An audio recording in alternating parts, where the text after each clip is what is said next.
you think, Michael, do you think it's murder? Absolutely. Absolutely. I said it in the beginning, and I believe it to this day. Absolutely. Absolutely. You must remember, Michael told me repeatedly that they were going to kill him, that he was going to die. And he would say that. And when I heard my mother scream, "He's dead," immediately I said, "Who did it?" I didn't say what for, what of, what happened, who did it. Because he repeatedly said that. And he not only told me, he told my mother as well, Yeah. and she mentions it quite often too. And who did it?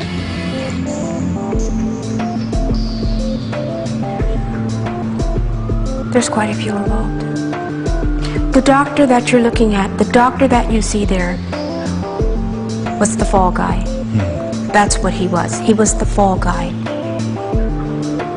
And so there are people in the background? There are people in the pulling background. strings? Yes, absolutely.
Michael was a perfectionist, and I'll still say he is a perfectionist because I think his work will live on forever. He's truly a blessing.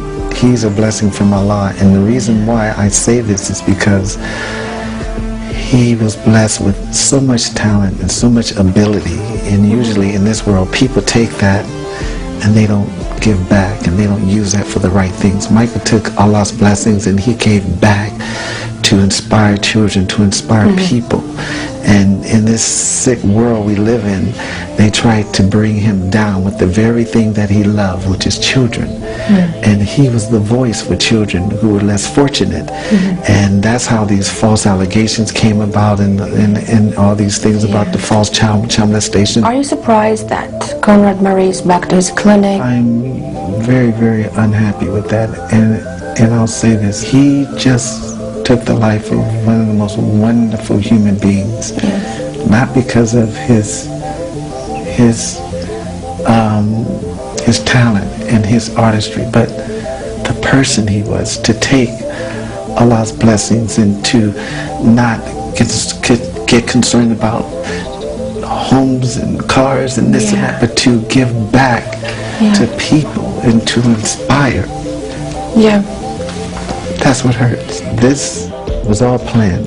It was part of a conspiracy, part of the American government, the FBI, to do an investigation for 17 years on Michael Jackson. And for what? They found nothing.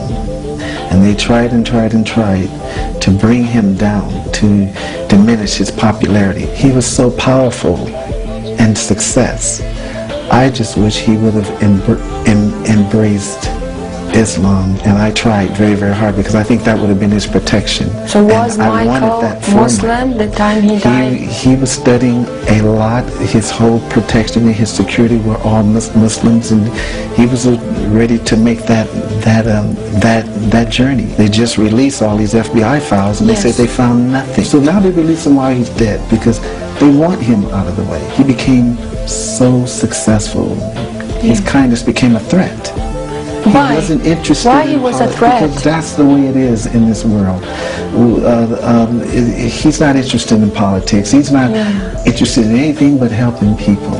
That's it. They really thought he was going to jail, but see, Allah is so good because His good and his innocence. The good that he's done all over the world, and the message in the music and the type of person that he was and he still will always be is what freed him.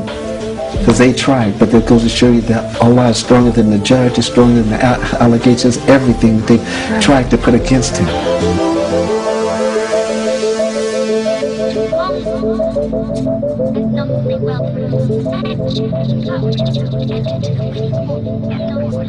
Well, from bad boys to Muslims, a growing number of rap artists are leaving the bad boy hip-hop lifestyle for a more spiritual one. The Canadian Dawah Association says an increasing number of rappers this year embraced Islam or acknowledged they previously embraced Islam. Among the names, Busta Rhymes, Loon, Napoleon, Castro and Raekwon. Well, Amir Junaid Muhaddith, better known by his stage name Loon, is one artist hoping to change the lyrics and message of rap following his own religious conversion. Loon was part of P. Diddy's Bad Boy Records. He accepted Islam in 2008 on a tour in Dubai. He joins me now from Saudi Arabia, where he's just finished performing an Umrah or minor religious pilgrimage. Thanks so much for joining us. You kind of look a little bit different to me today than how we've been seeing you in those pop videos. Is Loon still in there somewhere? Nah, Loon is working his way out of my system, you know. Just happy to be, you know, accepting Islam and finding the peace of mind that I was always searching for in the music business. And it's very difficult to find this place in my life now, but thanks to Islam, I've been able to, you know, complete my search, and now I'm very much at peace.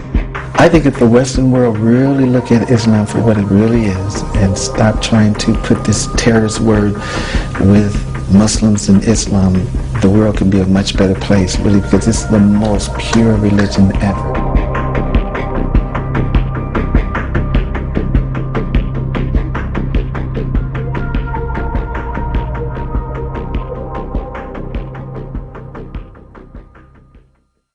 When Michael and I used to sit down and watch television, and we used to see the children in Africa, flies around their mouth. You remember that? They were just dying.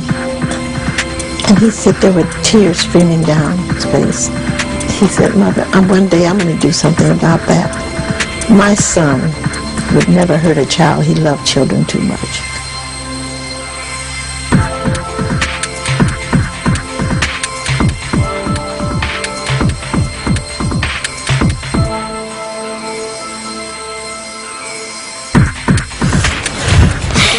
Ever since I was born,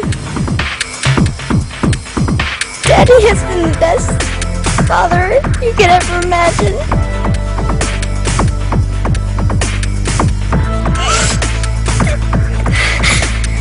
And I just wanted to say I love him so much.